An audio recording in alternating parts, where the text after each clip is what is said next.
a matter of fact, as a human being, we have to empathize with whoever is dead. We cannot celebrate death. Of course, there are two ways involved. One is that it is when we die that we go to heaven. Just like Peter sang, everybody wants to go to heaven, but they don't want to die.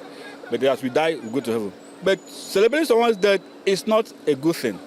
Whatever shortcoming he has done, we ask the Lord God to forgive him and take his soul to heaven. He was our former president. He served the country twice. He did well in his own tenure. Leadership is not easy, but we always try to see how we can be able to incorporate and inculcate everybody in times of need.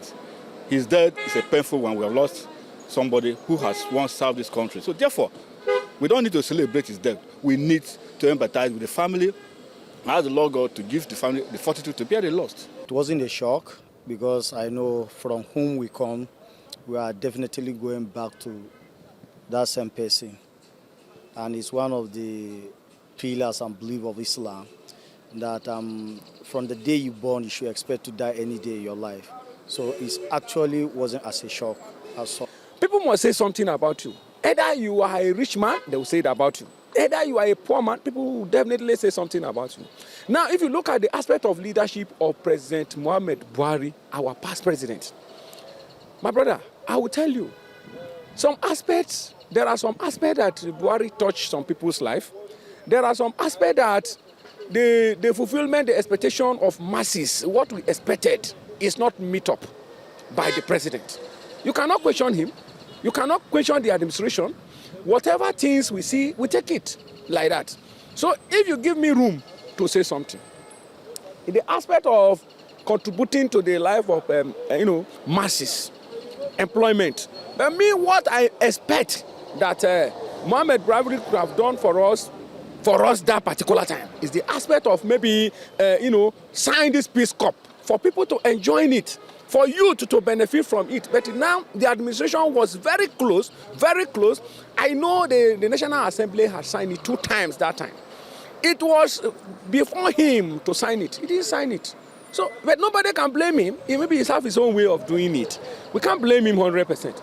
Actually, when we had the news yesterday, sometimes back there was rumor that he passed on and that it was his either photocopy or whatever. So when we had the news yesterday, I just took it like it's one of those rumors again. Until later, it was confirmed that, he actually passed on. And we feel bad, we feel so sad because he was a great leader, a president of one of the great African countries. We feel sad. Death of anybody created by the Supreme Being is not a surprise because there are only 2 circumstances that are natural.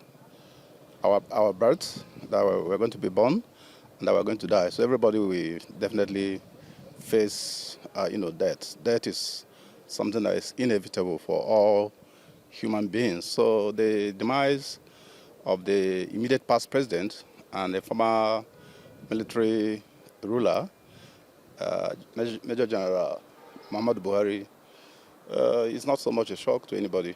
And by the way, the late president has had series of health challenges, even while he was in office. He spent a couple of months, about 4 months, at a stretch in a hospital in London. For 8 years that he was in power between 2015 and 2023, he was out and in from the hospitals in London. He was always going to London for medical attention by his doctors. So it's not a surprise that the natural thing has occurred.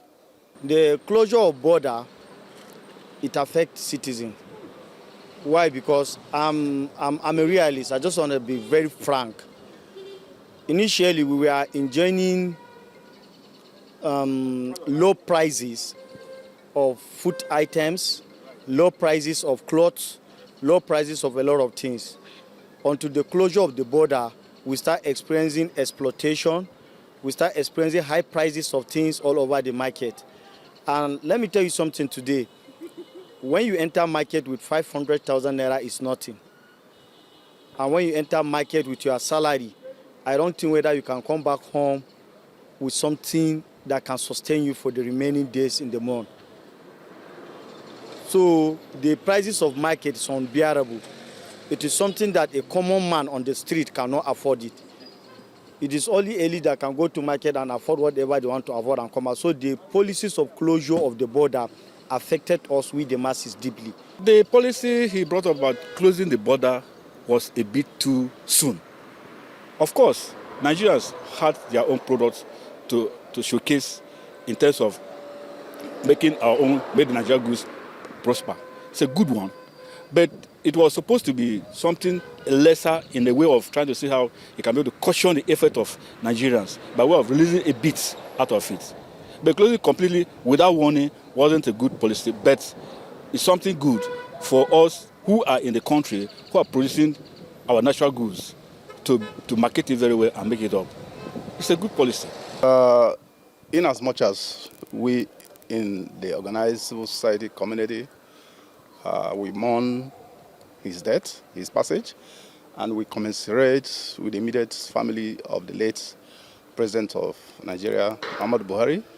But the fact remains that his administration was known to be very notorious for violating human rights. His government for the last 8 years that he was in power, 2015-2023, was responsible for the slaughtering of peaceful protesters in the streets of Nigeria, in Zaria, in Abuja, in Lagos, Lekki toll gate, where people were massacred by soldiers sent by the immediate past president. And the security forces under his control were very lawless. There was a lot of impunity, a lot of lawlessness on the part of security forces. Journalists were being, there was a clampdown on journalists. People were not free to exercise their fundamental freedom of expression. A lot of people were detained, and a lot of illegalities took place during his time. For those that are happy, there is no leader. There is no leader in the whole world that will be 100% liked by anybody. If you are a leader and you expect everybody to like you, you are deceiving yourself.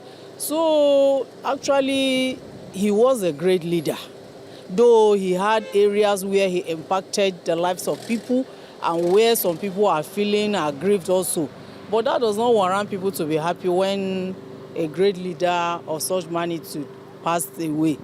We shouldn't celebrate because we are all on the queue.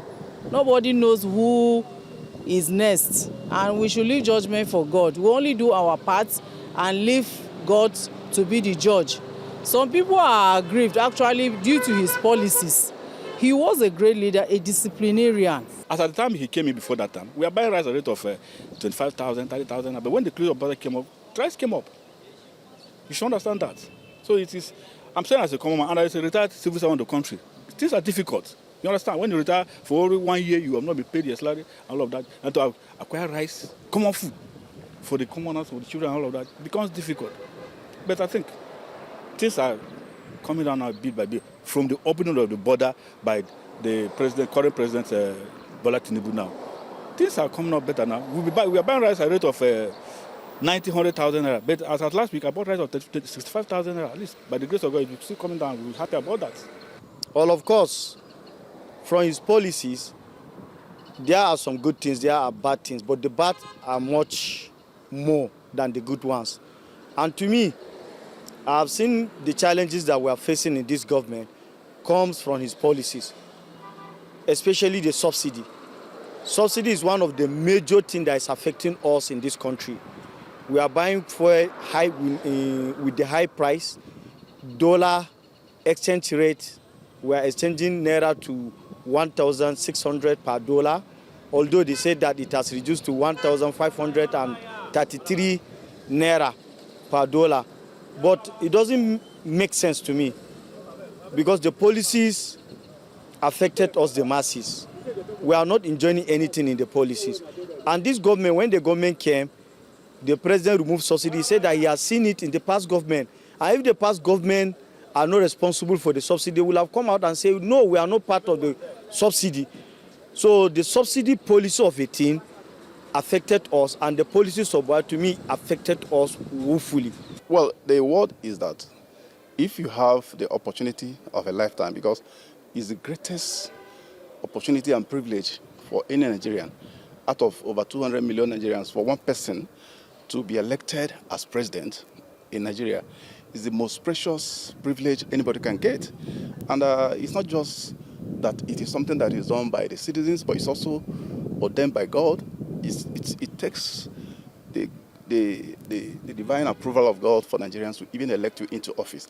So if you have that opportunity to be president of this country, you should do your best to serve Nigerians selflessly.